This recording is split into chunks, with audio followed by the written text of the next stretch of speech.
Join the Bhakti podcast with deep insights into all matters spiritual. Like and subscribe to keep up to date with your inner self. Here's the translation again. Those who know the Supreme Brahman pass away from the world during the influence of the fiery God. In the light, at an auspicious moment, during the fortnight of the moon and the 6th month, when the sun troubles in the north. So here, Srila Prabhupada writes a beautiful purport, and one takes chances. We have, in the previous verse, we had heard that if someone practicing karma yoga, jnana yoga, and any of the yogas, ashtanga yoga, they have to leave the body at a particular time in order not to come back. So, for instance, here, as Lord Krishna tells us, during the influence of the fiery God, in the light, at an auspicious moment, during the fortnight of the moon, in the 6 months when the sun travels in the north. So these are all some astrological calculations. So if the practitioners of yoga take all that in account, and if they reach the perfection of the yoga, which is not that easy, one has to really travel high up on the yoga ladder. One has to practice his particular yoga very sincerely. It may take many, many years and even lifetimes. Because not the ordinary human beings, they cannot determine when to leave the body. An accomplished yogi, he can determine when to leave the body. And then he will read these instructions very, very carefully. Because a yogi also aims of not coming back to this material world. Otherwise, there is no need of yoga. So to not take another birth. And here Srila Prabhupada, he makes it clear the successful yogi, or the one who leaves the body at the designated time, as in the verse itself, accidentally or by arrangement. Where can he go? He can attain the impersonal brahma-jyoti. Not more. So that brahma-jyoti is reserved for the successful yogi who can determine the time of death. Like Bhishma Dev, he could. Or if someone, by some arrangement, higher arrangement, or accidentally passes away at those designated moments, then also he will not come back. But all that is very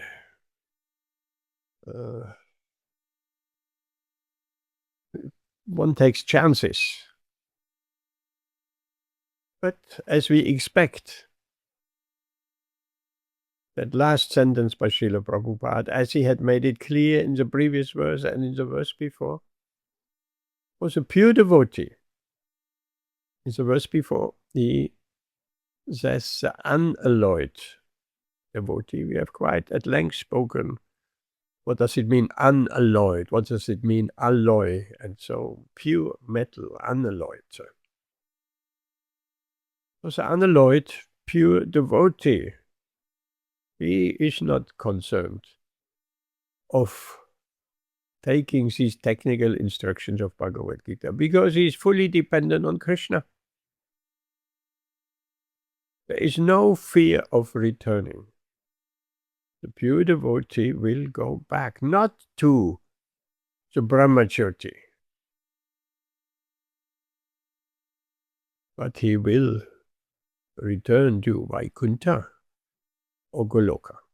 That is a destination. Any of the Vaikuntha planets are available. Any of the muktis are available to the pure devotee. Sarupya Mukti, same form as Lord Narayan in Vaikuntha, or Salokya Mukti, to go to the place where Lord Narayan decides. Any of the innumerable Vaikuntha planets. There is a planet for Lord Nrsimhadev, all the incarnations of Vamana, all these incarnations of the Lord. How many incarnations of the Lord are there? That question has been asked. Sometimes the Buddha is saying 10, Dashavata.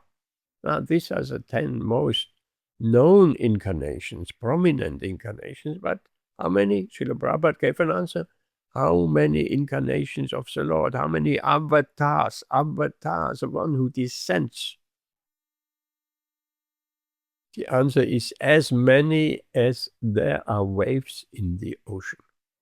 Innumerable. And in every species of life, Krishna appears in order to help the living entities. And there is a very interesting purport where Srila Prabhupada writes, the Lord appears even in the vegetable species. So there is an incarnation amongst the vegetables.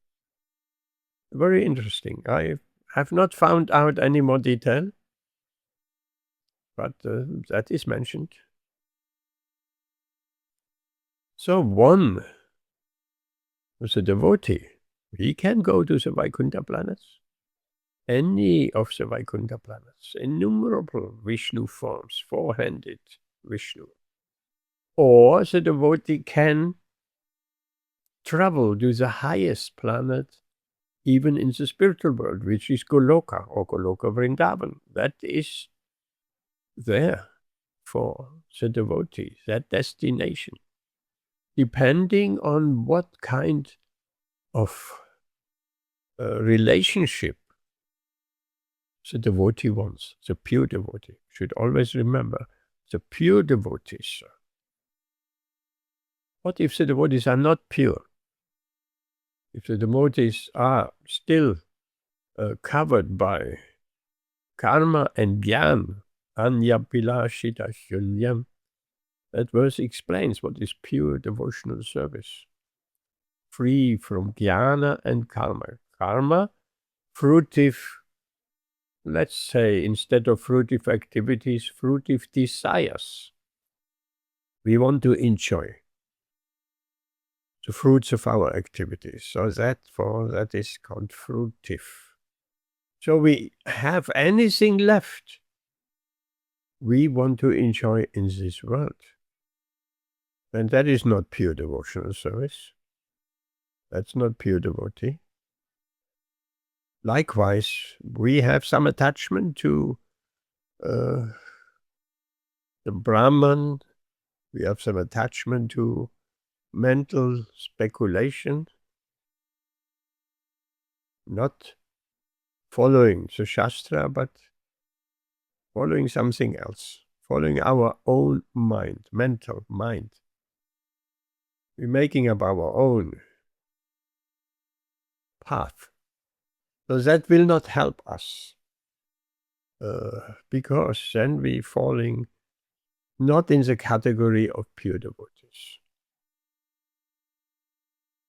So how difficult it is to become a pure devotee? That is a very relevant question. And Srila Prabhupada has answered, said, of course there are, we could say, to become a pure devotee, to become an unalloyed devotee, unalloyed devotional service, pure devotional service. It's all the same. We're speaking of the same thing. So what if we have some karma and jnana left in our mind, desires, in our heart, material desires? Well, as a devotee, pure or not pure, the human form of life is guaranteed. For those who are not devotees of the Lord, the human form of life is not guaranteed. If one acts in the mode of ignorance, then he takes the chance of taking his next birth in the animal species of life. Dogs, cats, and. But the devotee, we could ask, who is a devotee? Srila Prabhupada gave a very broad and liberal definition. Who is a devotee? He said, anyone who even once chanted Hare Krishna, he's a devotee. That's a very, very liberal, wide-ranging definition. Because if someone even once chanted Hare Krishna, he will make progress, maybe over more than one lifetime. He will eventually make progress and come to devotional service. And having the right association of devotees, so important. Having the association of devotees. Without the association of devotees, it's very difficult to make progress on our own. We need that inspiration of devotees. In particular, if we are in the association of mature devotees, of devotees who are more advanced than we are, that association, that sadhu sangha is very beneficial because it will pull us ahead. There is a very nice example. There is a staircase of Krishna consciousness. Those who are, there are all types of persons there, all types of devotees, those who are very new to Krishna consciousness on the Kanishta level, those who are on the Madhyama, on the middle level, and those who are on the Uttama, the topmost level. Those who are ahead of us, so will pull us along. Come on, come on. And those who are behind, they push. Go, move on, move on. So, pushed from behind, pulled from the front, we will make progress on our spiritual journey, no doubt. So the association of more advanced devotees than we are is very, very beneficial. And then we have, if we read Srila Prabhupada's books, we have the association of a pure devotee also. If we don't get free from desires for enjoyment and mental speculation, then we might have to take another birth as a human being. And nothing of our spiritual progress is lost. When we take another birth as a human being, we'll be placed in a certain family, under certain circumstances, in a certain country, on a certain planet. Not necessarily the earthly planet. Other planets, innumerable planets even in this universe. We'll be placed there. We're giving a chance to make further progress. If we practice yoga, for instance, and that's particularly meant for Well, we could say it's also meant for the bhakti yogi. Because Krishna says to Arjuna, under any circumstances, be a yogi. Yoga means to link with Krishna. So be a yogi, link with Krishna to make spiritual advancement. How long does it take to get purified? As we know, devotional service is a process of purification. And we have spoken many times, at the beginning there is faith, shraddha. Then we're seeking the association of devotees, like we hear tonight, sadhu sangha, the association of devotees. And then the next step is bhajana kriya. The devotees will help us to find some engagement. Like we have some very nice engagements here. Mehul is writing a beautiful book. Ramananda Prabhu, he is regularly writing a summary with his own realizations and perspective as well on the Wednesday class. And even coming here regularly, that's also service. Service by hearing. Service by asking questions. Getting clarification. Service at home on our altar. Doing some kirtan at home, like once Sergei has his tatars arriving, which he ordered weeks ago. Then he will chant Hare Krishna along with a tape of Srila Prabhupada. That is also service. Then he had this beautiful altar at home. He's offering his food. That's also service. So, bhajana kriya, that third platform, step, engagement in devotional service. Chanting Hare Krishna is also an engagement in devotional service. Hearing is also engagement.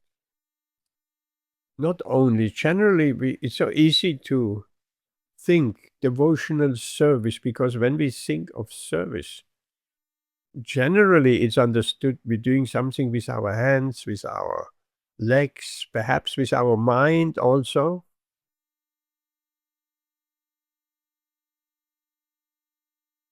That is certainly devotional service, but it's much more subtle. There is a very nice story. I think I may have told this story before, but maybe not everyone was present. In Mayapur in India, near Calcutta, that's the birthplace of Lord Chaitanya. Very, very special place. 500 years ago, Nimai, Lord Chaitanya, he appeared under a neem tree. He took birth. Therefore he was called Nimai. That's one name of him. Vishvambara. So, this Mayapur is headquarters. There's a spiritual heart in this world. Very, very wonderful place. So, there was a festival each year. The appearance of Lord Chaitanya is celebrated all over the world. Each temple, each center celebrates the appearance of Lord Chaitanya. That's called Gaura Purnima. Gaura, the golden avatar.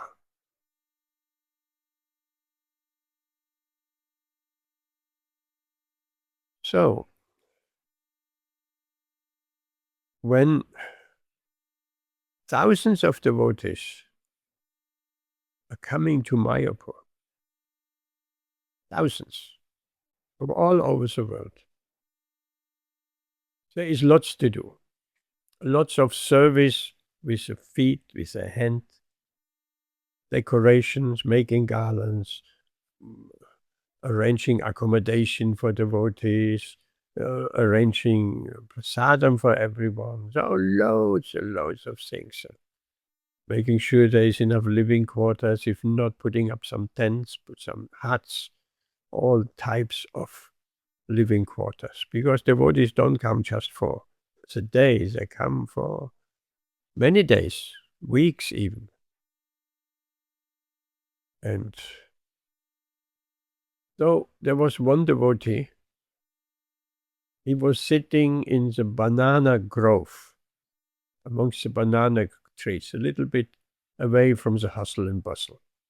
He was chanting Hare Krishna. And the temple commander, the organizer of the different services to be accomplished before thousands of devotees arrive, he was asking him, please help us.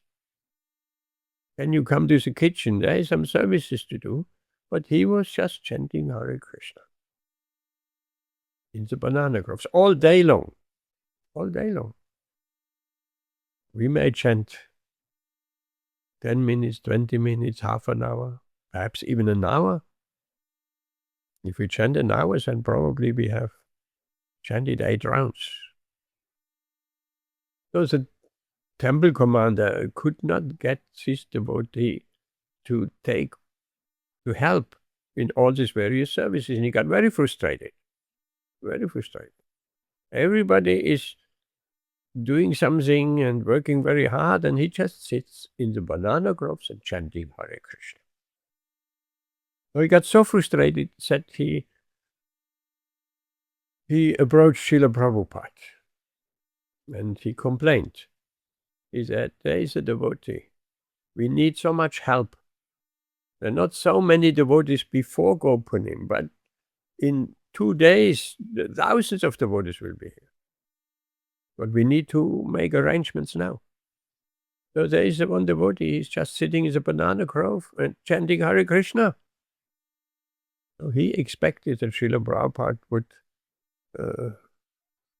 tell such devotee he has to take part in the kitchen, garland making, or this or that. But Srila Prabhupada's reaction was different. But he heard this devotee doesn't want to do any service, he's just chanting Hare Krishna. He said, do you think chanting Hare Krishna is not service? That's why I'm saying this story. He said, even chanting Hare Krishna is also service. So do you think chanting Hare Krishna is not service? And then Srila Prabhupada said, chanting Hare Krishna is actually the best of services. So he completely condoned that devotee sitting in the banana grove and chanting Hare Krishna all day long. And the temple commander, what could he say? He was speechless. He couldn't complain any longer, and that was the end of the story. So, chanting is also service. Hearing is also service. So we have to engage in this process, this bhajana kriya. So what happens if we are on that stage of bhajana kriya? We had some faith, we came into the association of devotees, we started chanting Hare Krishna, we're doing some services. Then the purification takes place. Anartha nivritti, that's that stage, technically called anartha nivritti. Because if we engage in Krishna activities, unlike activities without Krishna, we become purified. The heart becomes purified. There's no question about it. Anybody chanting Hare Krishna, anybody engaging in some service to satisfy Krishna, he will get purified. And it depends on us how quick or how slow this purification is taking place. For instance, if we chant Hare Krishna here and there, sometimes we chant, sometimes we don't. If we feel like we chant, if we don't feel like we don't, then that purification will take a long time. Therefore, we're putting so much stress on chanting regularly, even just 1 round or 4 or 8, regularly. Then the purification will take place. And we can increase the chanting steadily. More rounds, up to 16 and more if we want. So the purification takes place. And that anartha nivritti is a long road of purification. All the dirty things have to disappear from the heart. And what are the dirty things? Our desire for sense enjoyment. Of course, we could say lust, anger, greed, and so on. But basically, our desire for sense enjoyment, that means without Krishna. Because if it's with Krishna, there's no question of sense enjoyment. Very simple. Sense enjoyment is enjoyment without Krishna. And enjoyment, there's also enjoyment. Enjoyment with Krishna is devotional service. Well, just see. If Krishna is included, what are examples of enjoyment with Krishna? We offer our food to Krishna, and then we enjoy that prasadam. It's not that we don't enjoy prasadam. No, we do, after it has been offered to Krishna. So, enjoyment with Krishna, that's called devotional service. And enjoyment without Krishna, that's called sense gratification. Enjoyment without Krishna will entangle us in this material world, and it will generate karma. Any activities aimed for enjoyment without Krishna will create karma. And then the karma will come back to us, and we're creating more karma. And if we are bound by the laws of karma, it is becoming very complicated.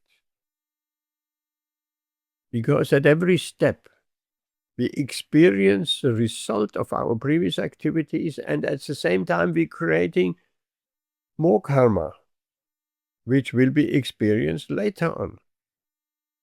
So, experiencing karma, enjoying or suffering karma, and creating karma, that's constantly going on. And that's a platform if we want to enjoy without Krishna. Sometimes people say, well, if I only do pious activities, it's not possible to only do pious activities. Predominantly, we can do pious activities if we have that mentality and we are a pious person. But there is always some negative karma involved. Every step we're walking on the ground, we're stepping and killing so many living entities. This is also karma. So many others. What to speak of sinful activities? What to speak of eating non-veg food? What to speak of intoxication? What to speak of gambling? What to speak of illicit sexual connections? So these are the 4 pillars of karma. But in between those pillars, there are many more little things which will also generate karma. Sometimes people have that conception. Yes, I know I am doing some things I shouldn't be doing. And I will suffer for that. Because bad karma means suffering. Good karma means enjoying. So I know that. So I will counteract my bad activities, my bad karma, with some pious activities, with good karma. I'll give something in charity. Well, things like that. I'll be a good person. Does it work to offset our sinful activities with pious activities? No. There's a story that one Brahmin We had that mentality. We did sometimes some sinful activities. But he did a lot of pious activities. And when he was about to die, the Yamadutas, the messengers of Lord Yamaraj, they came to take him to judge him. And he was brought in front of Yamaraj. And he complained, why I'm here? I'm not supposed to be here. I am a pious Brahmin. Then he was informed, well, you have done some missteps, you have done some sinful activities. Yes, but I did more pious activities than sinful activities. They will be offset, right? To my pious activities, sinful karma is eradicated. Yamaraj said, no, it will not be offset. Both you have to suffer and enjoy the result of both activities. You have to suffer the result of your impious or sinful activities, and you can enjoy the results of your good karma, of your pious activity. So the only thing what you have a choice of, do you want to first suffer your sinful activities and then enjoy your pious karma? Or you want to first enjoy the result of your pious karma and then your sinful karma? And he was baffled. No. This kind of counteracting doesn't work. We have to get the result of both. Bad karma, good karma. So, on that level of trying to enjoy anything in this material world separately from Krishna, in forgetfulness of Krishna, disconnected from Krishna, we'll have to experience karma. The laws of karma, everybody knows. The laws of karma. There are different karmas present in our body even right now. There's karma which we're experiencing now. Like we feel very happy and everything is going smoothly. So we're experiencing the result of our pious activity, good karma. Or bad karma, likewise.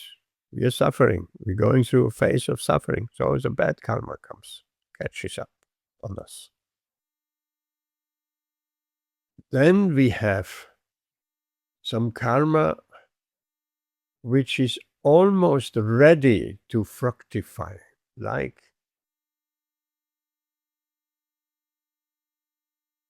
let's say we are a bit of a gardener. We have an apple tree, or we have some tomatoes. They're not ripe. They're almost ripe. So that karma which is not ripe yet, which is almost ripe, that is also there. And in due course of time, then these apples on the tree, which are at the moment hard and green and sour, and the tomatoes, which are green and not nice and red tomatoes and not ripe. So at one point, that karma will be ripe. And once he has reached that ripening stage, then we suffer or enjoy. And there is a third type of karma, which is in the heart like a seed. So it hasn't yet fructified, it's not ready, it's just a seed. And in due course of time, that seed will grow into a plant, and the plant will bear fruit, and the fruit will be in due course of time ripe. And then we experience a karma, good or bad. So all that different stages of karma are there within our body. So we can only imagine that entanglement. There is no way of counteracting bad karma with good karma. And so as long as the karmic reactions are there, we have to come back. It means as long as some desires for enjoyment without Krishna are there in our mind, we have to come back and take another body. Because Krishna is so kind.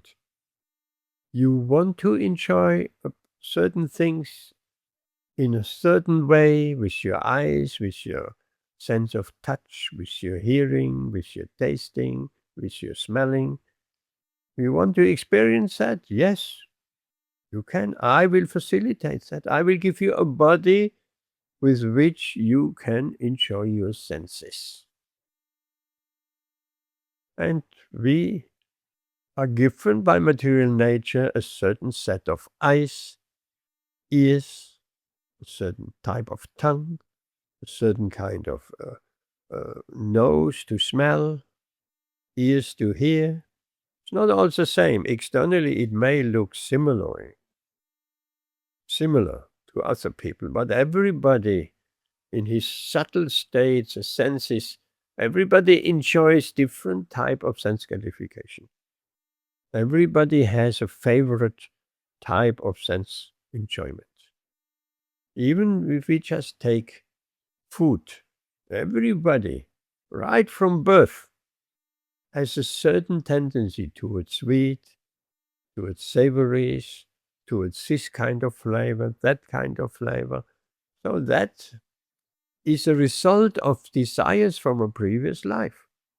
We want to enjoy sweet things. In the next lifetime, we're getting a tongue which craves for sweet preparations. So we say that person has a sweet tooth. We will eat other things as well, but the tendency is there to go for the sweets. Lifelong. Of course, one can artificially restrain that, or even perhaps change it. So, the point is, if we have at the time of death, we have some desire for enjoying something separate from Krishna, then we have to come back. Now, on the other side, if we have been trained and our mind has been focused throughout our life, or throughout our later life, or throughout our life, we have been in contact with this science of Krishna consciousness. So we also enjoy, but in conjunction with Krishna. There's also enjoyment, yes, in various ways. We enjoy the kirtan. We are dancing in the kirtan. Or we're dancing in the disco. Very different result. Dancing in the disco, karma. Dancing in the kirtan, chanting Hare Krishna, no karma.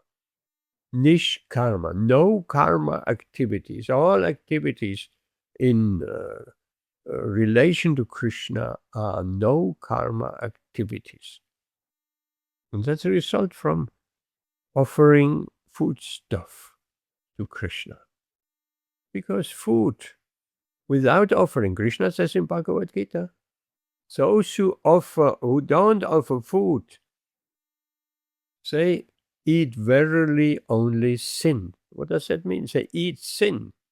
It means they will get the result of eating for, what is sin? Eating for my own pleasure. Theoretically, it seems to be not very difficult to connect every enjoyment we possibly can think of with Krishna. But in practicality, it is not that simple, because we have been accustomed for many, many lifetimes to enjoy separately from Krishna. That is our predicament. So sometimes we may consciously think, oh no, I have to enjoy in connection with Krishna, and then we forget again. And Krishna is forgotten and we just enjoy without Krishna. So this stage of anartha nivritti is a long way of purification. How long does it take? Devotees have been asking Srila Prabhupada, how does it take to be completely purified? We have given that example of making ghee from butter, heating up the butter slowly, foam comes up, takes the foam, put it in a separate dish, more foam comes up, take it, put it away, more. And then less and less foam comes up, and then eventually no foam comes up. And all what is left is clear ghee, which lasts for a long time. Why butter doesn't last that long? Because there is water and other things mixed in. So when that foam comes up, that is all the water and other substances in the butter. But we just want the butter fat, ghee. So we have to take these substances away and keep the flame on. So it's the same with that purification process of anartha nivritti, chanting Hare Krishna. So how long does it take? Srila Prabhupada, the devotees ask. And Srila Prabhupada paused for a moment and he said, about 40 years. So we can accelerate that, how intensely we are engaging in Krishna activities, and how our heart from previous lifetime has already been purified. Let's say in this lifetime we're purifying our heart from this separate enjoyment without Krishna. In the next lifetime, we're starting not at 0, we're starting perhaps at 50% purification. So a little bit more work, and then all these dirty things, we say sometimes. What is dirty things? Why dirty? Because they are not in connection with Krishna. Srila Prabhupada has been asked, what is sinful activity? Anything not connected with Krishna. That's a very strict definition. So the whole Krishna conscious process is making that connection with Krishna again. It is there in our heart. Krishna is there. We have forgotten. Why we have forgotten? Because we want to enjoy separately from Krishna. In fact, we want to imitate Krishna. We think this material world is all for my enjoyment. I'm the supreme enjoyer. I'm the controller. None of this. We have to surrender to Krishna. Meaning, we enjoy our senses and mind in connection with Krishna. So, back to that beautiful purport. Those who are not devotees, who don't engage in devotional service, who haven't come to the stage of pure devotion, they can attain, if they're leaving their body at the designated time, as explained in the verse, then they will come to the brahma-jyoti. The brahma-jyoti is Krishna's effulgence. They're absorbed in Krishna's effulgence. They're losing their individuality. They're merging into the effulgence, which is a horrible thought for the devotee, because you're merging with Krishna, then we cannot offer devotional service. Where is the question of love for Krishna? There's no love for Krishna. We're merging. There is only oneness. Brahman, oneness. How can we having a loving relationship when there is oneness, a loving relationship with Krishna? That's what every Jiva soul really desires, to developing a loving relationship with Krishna. Even in this material world. Why? What makes the world turn around? Relationships. Loving relationships. Everyone wants to love and be loved. And to think otherwise, I'm an island all on my own.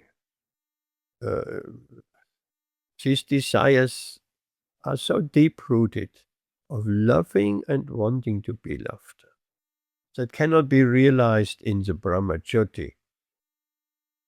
Therefore, those who enter into the Brahma jyoti, generally they're falling down again due to the lack of a loving relationship.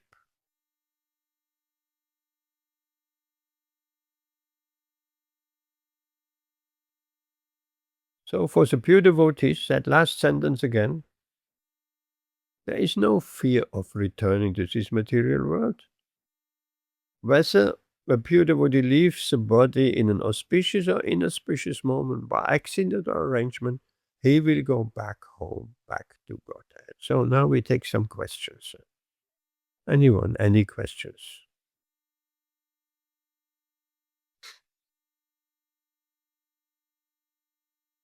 Questions. Sergey, any question?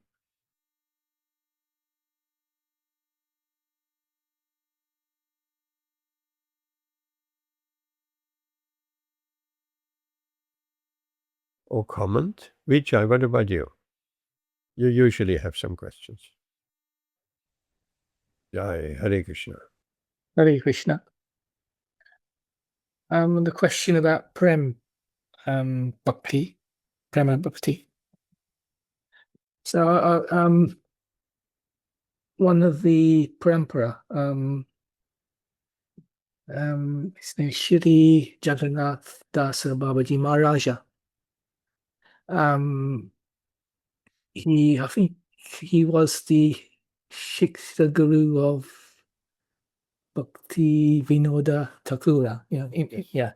He's but he actually attained prema bhakti. So he was I think he was a Vaishnava. He was Prema bhakti means pure devotion. Yeah. Do they call them Rasika Vaishnavas? Rasika. Vijay. Yeah, so he's always absorbed in the pastimes of he was always absorbed in the pastimes of Radha Krishna. And so he realized his Is this an accurate?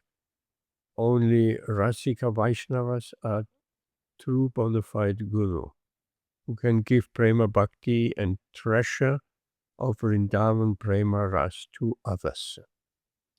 So we have to qualify what's a Rasika devotee.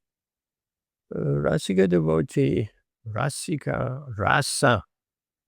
Rasa means someone who is on the spontaneous spiritual platform. Rasa. Raga. Raganuga bhakti. That's rasa. So, no, that's not accurate. There are bona fide gurus who are not necessarily on that stage of spontaneous loving devotional service. But if we are fortunate enough to have a connection to Uttama, a pure devotee, Uttama Bhakta, or Rasika devotee, you could say, then our spiritual progress will be immense. So we have, Srila Prabhupada is such a Rasika devotee, such a Rasika Bhakta, such an Uttama Bhakta of the highest caliber. because he has descended from the spiritual world for helping the living entities to come back to Krishna. So if we connect with Srila Prabhupada, then there is a Rasika Guru is there.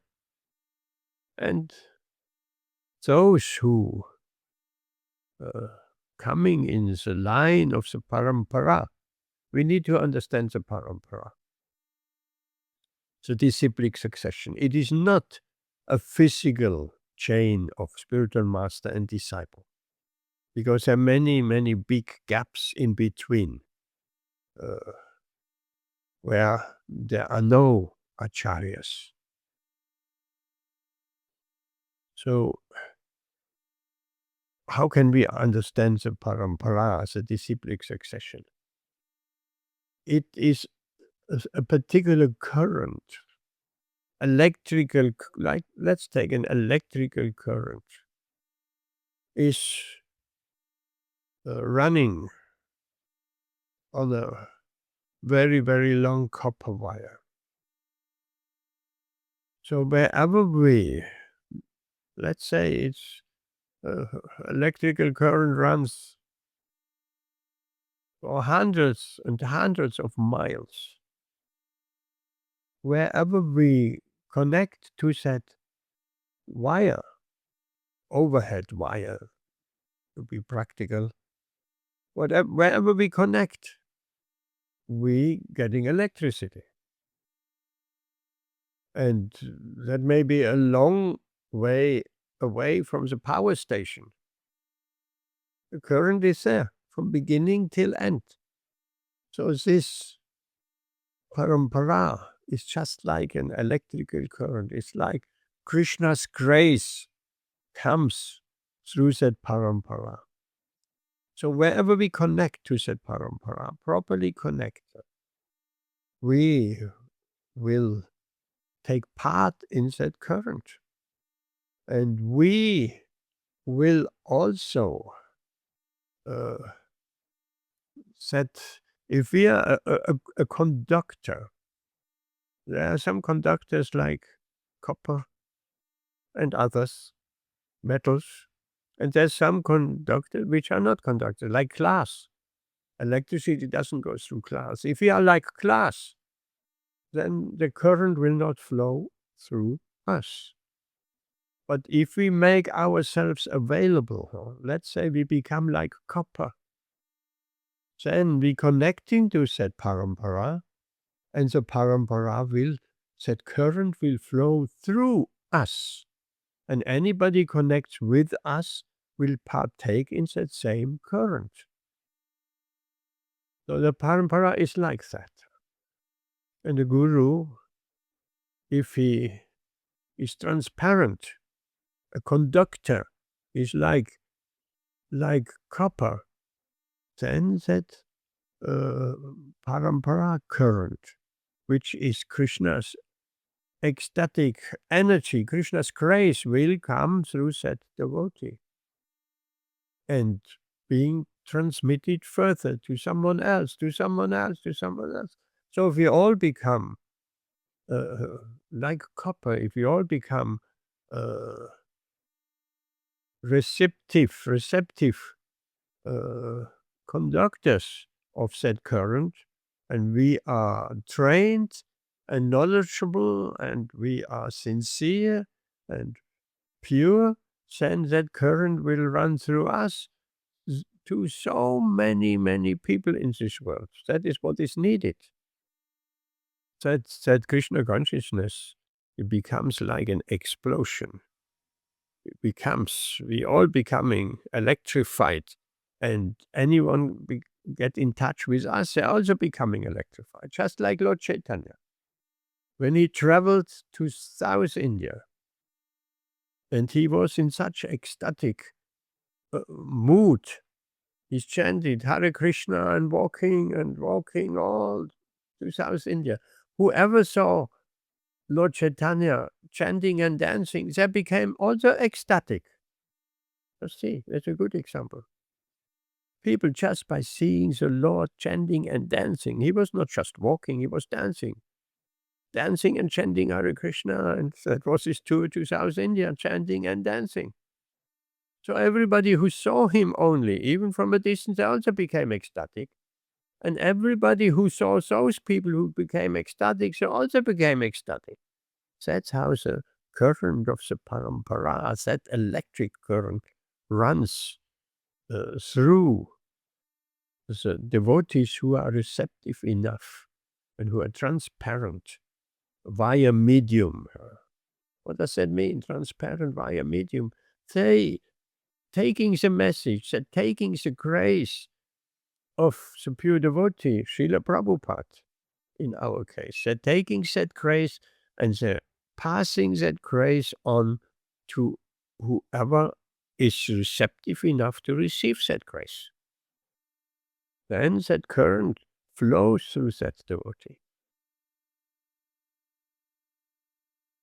And of course, Rasika Vaishnava like Srila Prabhupada, he is filled with a treasure of prema bhakti and Vrindavan prema rasa. There is no question. Devotees ask Srila Prabhupada.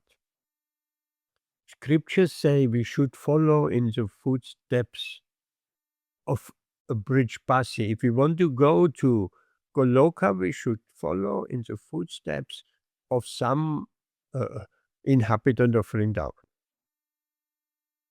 some Rajabasi. But who should we follow? That was a valid question. And Srila Prabhupada gave a very nice answer. He said, I am said Brijbasi. Oh, Srila Prabhupada is a Brijbasi. He lived in Vraj. He has that mood of the cowherd boys, fully. In the spiritual world, in fact, his eternal form is a cowherd boy. So, we follow Srila Prabhupada, who is emerged in Vrindavan Prema. He was in Radha Damodar temple before he came to the West. And there is this beautiful story that some Rajavasi near the Radha Damodar temple, every night he heard someone in the middle of the night weeping. Oh Rupa, oh Sanatan, give me your mercy. And we just heard that weeping every night. So, but it was late, so he just slept. He woke up and then he went back to sleep. But one night he just wondered, who is that every night crying bitterly in the courtyard of the Radha Damodar temple where the Samadhi of Rupa Goswami is. So he went on the roof. It was a clear full moon night. He went on the roof and looked. He wanted to find out. And there he saw Srila Prabhupada, who he knew. He was living there. He has met. And he was having a broom in his hand. He was sweeping the courtyard. And he cried, tears, bitterly crying, Hey Rupa Sanatan, please give me a mercy. My spiritual master has given me a very difficult mission. He takes his Krishna consciousness to the Western countries. I need your mercy. Please give me your mercy, so that I can fulfill the mission of my spiritual master. And that was Srila Prabhupada. He cried like that. So, yes, we have to cry for Krishna. And if we cry for Krishna, we make a very massive advancement in Krishna consciousness. So, back to the point. Srila Prabhupada is said Prema Bhakta. Will take us to Goloka. I hope this answers your question, Vijay. Anyone else? Any question? Question? Sergey, anything?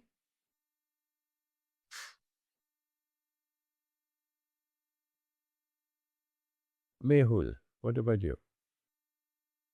Hare Krishna Prabhuji. So, in the scriptures, it is said that we have 9 gates through which the soul passes. Yes. So, the 2 nostrils, Come the eye. close by to your microphone. I'm saying we have 9 gates through which the soul passes. Yes. The eyes, the nostrils, the ears, the mouth, and the excretory holes through which the soul passes. But the best thing is when the soul passes through the center of the head, that is Brahmandra, Yes. the gap between the scalp. So that is possible only and only when one is a pure devotee.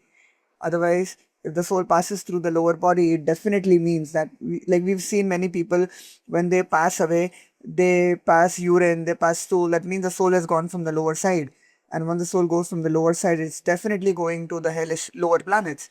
But if the soul passes through the center of the head, the Brahmendra, where we have the sacral chakra, the Sahasrara chakra, not sacral, Sahasrara chakra, the Crown Chakra, we have right here in the center, where we have our Shikha, then that means that that soul is actually self-realized and is rich and attained the most highest of all planets. Thank you. Yes, absolutely. Now, I have a very nice story, real story. When I was in France, in between 1980 and 1988, there was many devotees in a car, in a minibus, or a car perhaps, and they had an accident. And one Mataji, forgot her name, she was badly hurt. The others, they were lucky. So ambulance came and she was really very, very critical condition.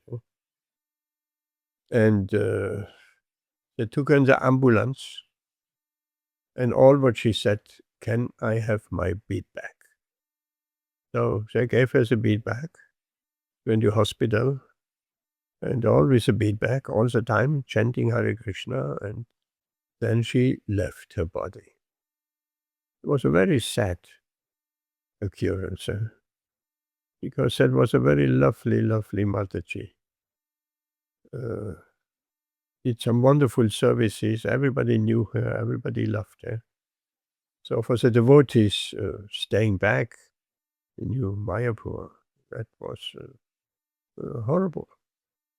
Then the doctor who was with her in her last moments, he told the devotees, I have never seen anything like that in my entire 30 years career. This Mataji, she left her body with a smile on her face, and so peacefully she left the body, so peacefully. And she hasn't passed any stool or urine at all, because he has seen so many people passing away.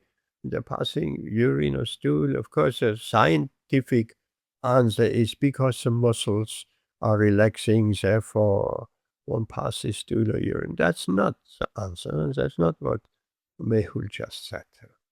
If someone leaves, the soul leaves through the Crown Chakra in the head, then that person will not pass any stool or urine. But if we are leaving through the lower gates of the body, then yes, then urine and stool is passed. So this Mataji, that doctor was extremely impressed and shocked, really. He had never seen anybody leaving this world in such a clean state. So that is just corroborating what Mehul just said. Is there anything else? Anyone? I just want to say I'm amazed. I had no idea. That's incredible. Yes, that is incredible. Wow. I never knew that. Well, Thank you for sharing. There's so many things. Therefore you're here. You're learning also many, many things. Join the Bhakti podcast with deep insights into all matters spiritual. Like and subscribe to keep up to date with your inner self.